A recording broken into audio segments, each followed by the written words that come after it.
Oi, gente, oi, turma, tudo bem? Como vocês estão? Espero que vocês estejam bem. Bom, eu falei que eu gravaria esse vídeo referente aí à nossa última aula que antecedia aí a nossa prova bimestral. Então, essa aula vai ser uma revisão do nosso conteúdo e um pouquinho também do que vai cair na nossa bimestral, né? Algumas dicas para vocês aí. Bom, vamos lá. A gente tem estudado sobre cultura. Até agora nós vimos, né, os conceitos gerais, as escolas culturais que existem, né, falando sobre esse tema. E fazendo um breve panorama, né, bem rapidinho, a gente viu que no século XIX, quando existe a necessidade de se falar sobre o indivíduo, de falar sobre a vida em sociedade, né, começam a surgir algumas teorias sociais para explicar justificar principalmente a ação dos europeus em outras sociedades, né? Principalmente ali na África, na Ásia e até mesmo na América, né? Como foi o caso dos Estados Unidos sobre a América Latina. Esse período, então, histórico, que a gente chama de imperialismo, é marcado pela existência de uma visão de uma única cultura, né? Então, existia a cultura maior, a cultura civilizada, que é a cultura europeia, e todos os outros que estão abaixo dessa cultura europeia são os incivilizados, aqueles que estão na selvageria, na barbárie. Então, dentro dessa ideia de evolucionismo social, a gente viu o darwinismo social, falamos sobre racismo científico, sobre eugenia.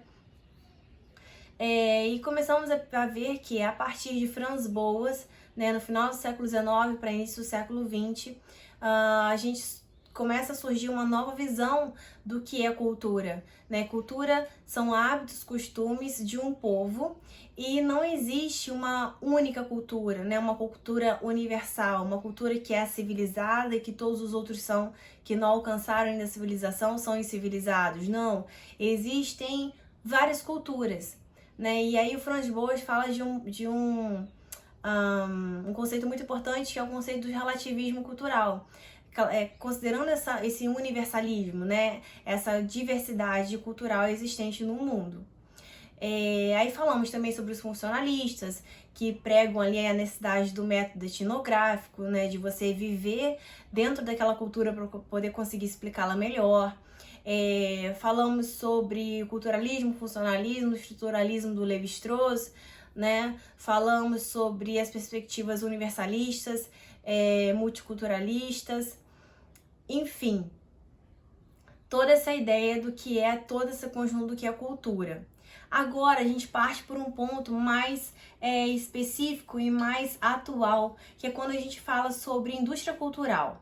Então, o conceito de indústria cultural, ele surge na escola de Frankfurt, com Adorno, principalmente, né, que é um dos seus principais interlocutores.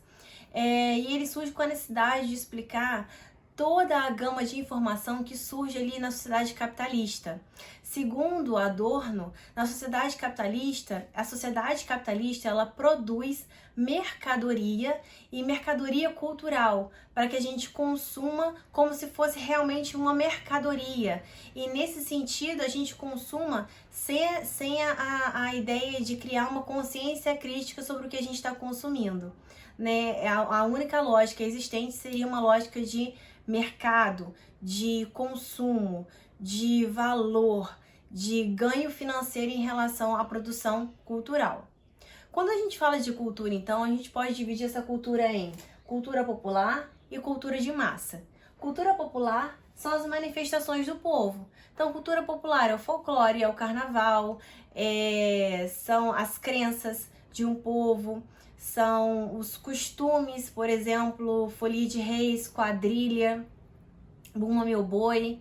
Então, são aspectos da cultura que são chamados de cultura popular pelo seguinte aspecto, porque o povo é o próprio interlocutor dessa cultura, né? Então, ela está inserida ali dentro de um contexto popular realmente, né? Dentro de um contexto específico, né? Ela não é uma cultura que é vinculada dentro de grandes meios de comunicação, apesar do carnaval já fazer parte de uma indústria cultural e não mais somente uma indústria, uma cultura popular, né? Mas quando a gente fala, por exemplo, do carnaval de marchinha, do carnaval de rua, aí ele entra dentro do aspecto ainda de cultura popular, quando o povo ainda é o seu principal interlocutor.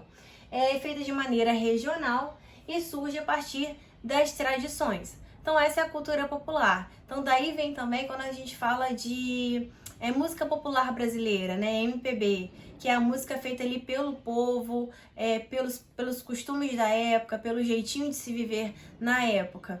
Não é uma que tem uma característica específica, tanto é que não se produz tanta MPB hoje em dia mais, né? Quando a gente fala de MPB, de música popular brasileira, ela sempre é um pouco datada. É diferente quando a gente fala, por exemplo, de música sertaneja. Existe a música sertaneja raiz e a música sertaneja universitária. Se a gente for parar para poder pensar, o sertanejo universitário, independente aí dos cantores, ele é sempre muito parecido. Tem sempre as mesmas notas musicais, as melodias são sempre muito parecidas e são aquelas músicas chiclete que ficam na nossa cabeça. Então essa música do sertanejo universitário faz parte aqui da indústria cultural. Faz parte da cultura de massa. Já o sertanejo raiz, a gente pode falar que é mais da cultura popular, porque ele não é tão transformado tanto em mercadoria como a gente tem agora a música sertaneja universitária. Então, já a cultura de massa é aquela que é distribuída por meios, por veículos de comunicação, né? Então, a gente tem o Spotify, Deezer, a própria Instagram, YouTube, né? E por aí vai. São veículos de comunicação que distribuem essa música, né? Essa nova música, ou até mesmo estilo de filme, por exemplo. É muito comum a gente ter um gosto mais aproximado, assim, eu gosto mais de filmes que são filmes hollywoodianos, ou então são filmes da Netflix, mas que são filmes estadunidenses, por exemplo.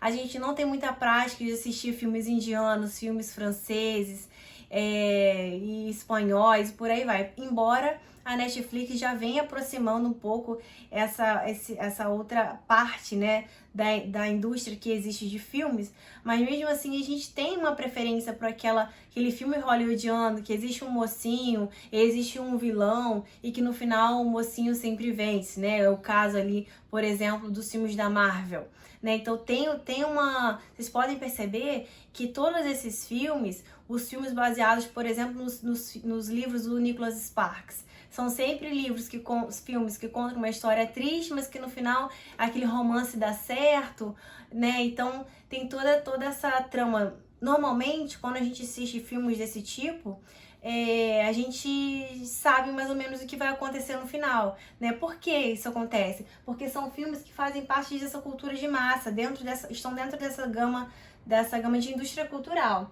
Então eles partem, né, pelo projeto ali da homogeneização e também da alienação e passividade. Não são filmes que são criados com o intuito de fazer você adquirir algum tipo de consciência crítica ou então de enriquecer a sua bagagem cultural, né? Pelo contrário, não tem esse intuito. Eles têm aí um intuito mercadológico. Indústria cultural, então, foi uma escola cultural criada no século XX, que tem o seu principal expoente o Adorno, e é um momento em que busca-se entender como os meios de comunicação interferem na realidade do indivíduo. Então, a indústria cultural vai estudar realmente toda essa parte do capitalismo cultural, né? Como que a cultura ela pode ser vendida, como que a cultura pode ser comercializada, como que a cultura ela pode gerar a homogeneização de uma sociedade, como que a venda cultural pode gerar uma alienação e até mesmo uma passividade do indivíduo em relação à sua vivência social, tá? Então a indústria cultural vai estudar a cultura como mercadoria, ela vai estudar o comportamento humano, aquele comportamento humano que é rentável. Por que rentável? A gente gosta de consumir sertanejo universitário. Então hoje é um momento para novas duplas sertanejas surgirem. Hoje é um momento para mulheres, principalmente, com vozes sertanejas, terem sucesso. porque é uma cultura que está sendo muito circulada, que está sendo muito vendida e está sendo muito lucrativa. Então é um momento para essas vozes surgirem e terem aí seus grandes sucessos. E, claro, existe uma ausência de reflexão. Existe um autor chamado Pedro Superti, ele é mentor de empresas de sucesso, que ele diz o seguinte: a música sertaneja, no livro dele que se chama Ouse Ser Diferente, ele diz o seguinte, num trecho, que a música sertaneja hoje, ela não é uma música reflexiva, não é uma música que te traz uma bagagem cultural, que te traz algum tipo de enriquecimento. Se vocês pararem para perceber, prestar atenção, são sempre músicas que falam de traição, músicas que falam de bebida, músicas que falam de estou sentado num bar, né, bebendo, fui traído, fui chifrado. Sempre músicas nesse sentido, assim, né, músicas de sofrência lá da Marília Mendonça, enfim, que é o que vem de hoje. Então, assim, quando a gente pensa, né, na questão da indústria cultural, é um momento, e é isso que o Adorno vai fazer, porque causar justamente essa reflexão, né? Por que a gente consome esse tipo de coisa? Porque hoje em dia a gente tem consumido músicas que falam de aspectos ruins da nossa vida, né? Então, a que rumo a sociedade está indo, né? Para onde a gente está caminhando em relação a isso? Na apostila de vocês, lá na página 40, diz o seguinte: o principal motor dessa conquista foi a produção em massas de bens, serviços e ideias que propagou o modelo capitalista. Nessa perspectiva, a mercadoria ganha atenção central na análise, uma vez que o processo de difusão do capitalismo consiste na transformação de todos os aspectos da vida em mercadorias. Então é exatamente isso que eles estão fazendo, né? Falando.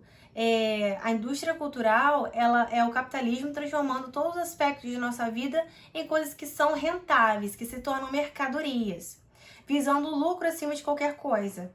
As produções culturais, marcadas pelo predomínio da técnica sobre o ser humano, por exemplo, perdem seu caráter crítico e são produzidas para um público mais homogêneo possível, um público que é acrítico, uniformizando a sociedade em um falso igualitarismo que pretende superar o dilema das classes sociais.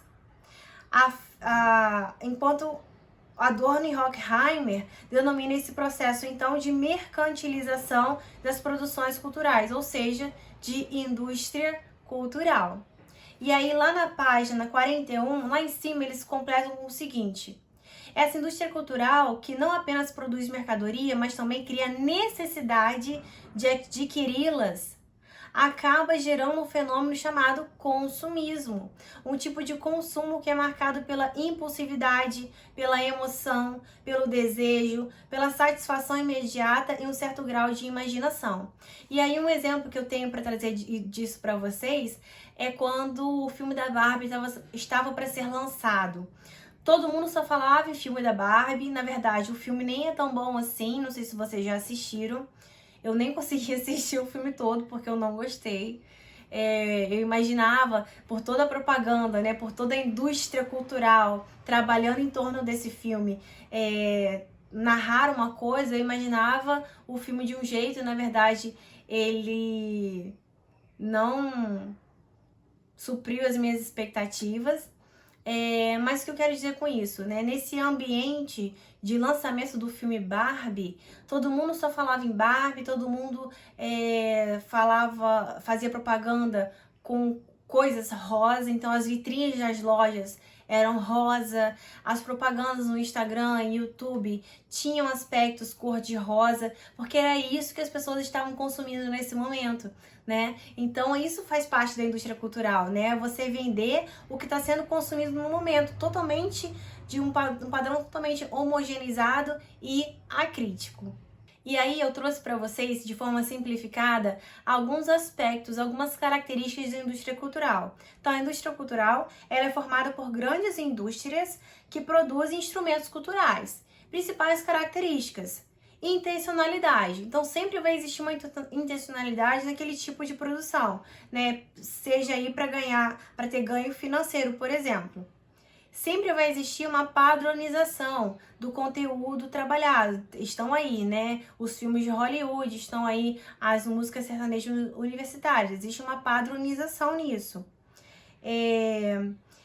Existe um baixo nível de conteúdo também, né? Não são músicas, não são filmes que são criados ali para te trazer algum tipo de bagagem, para te trazer algum tipo de consciência crítica sobre alguma situação social. Não, pelo contrário, né? São totalmente acríticos e homogeneizados.